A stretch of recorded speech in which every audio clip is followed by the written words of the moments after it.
السلام علیکم ورحمۃ اللہ وبرکاتہ۔ الحمدللہ وکفا وسلام علی عبادہ الذین اصطفى اما بعد فقد قال النبی صلی اللہ علیہ وسلم من تزوج امرأة لعزها لم يزد الله الا ذلا ومن تزوجها لمالها لم يزد الله الا فقرا او كما قال علیہ الصلاۃ والسلام۔ صدر محترم، معزز سامعین کرام اور ملت کے پرعزم نوجوانوں، اس وقت میرا موضوع سخن ہمارے معاشرے کا وہ ناسور ہے جس نے زندگی کی بنیادوں کو ہلا کر رکھ دیا ہے، سینکڑوں ہزاروں گھروں کو تباہ و برباد کر دیا ہے اور کتنے ہی جذبات کو مسل کر رکھ دیا ہے۔ یہ وہ بیماری ہے جسے آپ جہیز کے نام سے یاد کرتے ہیں۔ میں نے خطبے کے بعد ایک حدیث شریف پڑھی ہے، اس میں حضور پرنور محمد عربی صلی اللہ علیہ وسلم کا پاک ارشاد ہے کہ جو شخص عزت حاصل کرنے کے لیے شادی کرے گا تو رب ذوالجلال ایسے شخص کو ذلت کے سوا کچھ نہ دیں گے، اور جو شخص مال کے لالچ میں شادی کرے گا تو اس کو فقر و فاقہ اور تنگ دستی کے سوا کچھ نصیب نہ ہوگا۔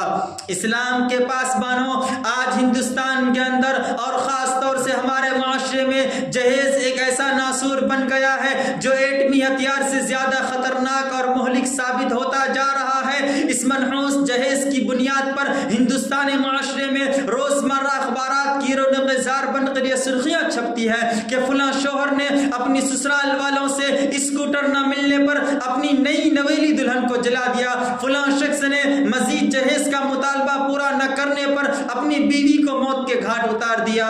عجب ماجرا ہے حضرات، دیکھیے، عجب ماجرا ہے حضرات، دیکھیے، داماد مانگتا ہے خیرات، دیکھیے۔ پیارے دوستو، اخبارات کی یہ سرخیاں ابھی غیر قوموں ہی کے بارے میں نظر آتی تھی، مگر افسوس صد افسوس کہ رفتہ رفتہ ہمارے اسلامی معاشرے کے اندر بھی یہ وبا پھیل چکی ہے۔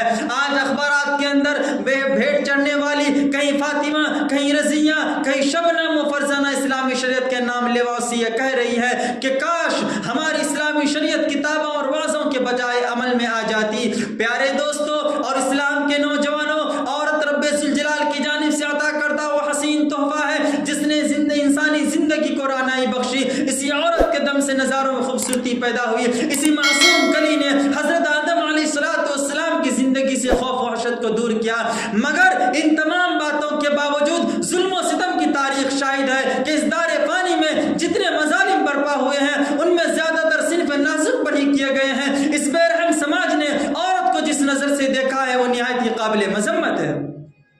تاریخ عالم ان دردناک واقعات سے بھری پڑی ہے۔ کبھی حضرت مریم علیہ السلام کو دنیا والوں نے محتم کر کے جنگلوں کی خاک چھاننے پر مجبور کیا، تو کبھی نمرود نے اپنی بیٹی کو ایمان لانے کی پاداش میں آگ میں ڈالا، تو کبھی عرب کے جاہل معاشرے نے لڑکیوں کی پیدائش کو اس قدر منحوس تصور کیا کہ ان کو پیدا ہوتے ہی زندہ درگور کر دیا جاتا تھا۔ محترم حضرات، آج بھی ان معصوم دوشیزوں پر ظلم و ستم کے پہاڑ توڑے جا رہے ہیں۔ ساری دنیا پر یہ بات روز روشن کی طرح آیا ہے کہ جس گھر میں لڑکی جوانی کی دہلیز پر قدم رکھتی ہے اسی وقت سے والدین کی نیند حرام ہو جاتی ہے، زندگی کا ہر لمحہ سانپ بن کر ڈسنے لگتا ہے۔ ایک طرف لڑکی کی اٹھتی ہوئی جوانی ہوتی ہے تو دوسری طرف جنسی بھیڑیوں کی اٹھتی ہوئی نگاہیں ہوتی ہے، تو تیسری طرف پڑوسیوں کی چہمے گوئیاں ہوتی ہے۔ والدین اس گلاب کے پھول کو سجانے کے لیے جب کسی لڑکے کی تلاش کرتے ہیں تو جہیز کے مطالبات ان کے ارادوں کو وہی مسمار کر دیتے ہیں۔ ارے جہیز کے ٹھیکیداروں، کان کھول کر سن لو، ذرا دیکھو سید الانبیاء، تاجدار بطحہ، احمد مصطفیٰ، محمد مصطفیٰ صلی اللہ علیہ وسلم کی پیاری اور لاڈلی بیٹی حضرت فاطمہ رضی اللہ عنہ کا عقد مسنون کس انداز سے ہوتا ہے کہ جسم پر جو چادر ہے اس میں 16 پیوند لگے ہوئے ہیں، اور بنت رسول ہونے کے باوجود پیادہ پا شیر خدا حیدر کرار رضی اللہ عنہ کے گھر کی جانب روانہ ہو رہی ہے، اور جہیز میں ایک بستر، ایک تکیہ، ایک چکی، 2 مٹکے پر مشتمل مختصر سا سامان حضرت علی رضی اللہ عنہ کو پیش کیا جا رہا ہے۔ حضرات، آج ہم یہ کہتے ہیں کہ ہمارا بیٹا ڈاکٹر ہے، ہمارا بیٹا انجینئر ہے، ہمارا بیٹا پائلٹ ہے، ہمارا بیٹا گریجویٹ ہے، ہمارا بیٹا ٹیلی فون آپریٹر ہے، ہمارا بیٹا سعودی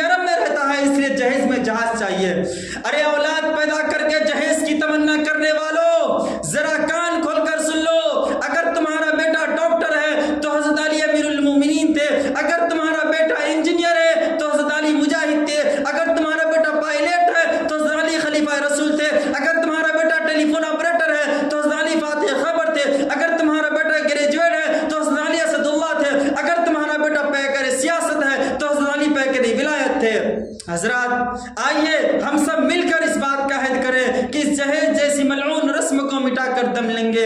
یہ سنگ گرا جو حائل ہے رستے سے ہٹا کر دم لیں گے. یہ سنگ گرا جو حائل ہے رستے سے ہٹا کر دم لیں گے. ہم پھول بھی ہیں تلوار بھی ہیں باطل کو مٹا کر دم لیں گے. اللہ تعالی ہم سب کو کہنے سننے سے زیادہ نیک عمل کرنے کی توفیق عطا فرمائے. آمین. وآخر دعوانا ان الحمد للہ رب العالمین.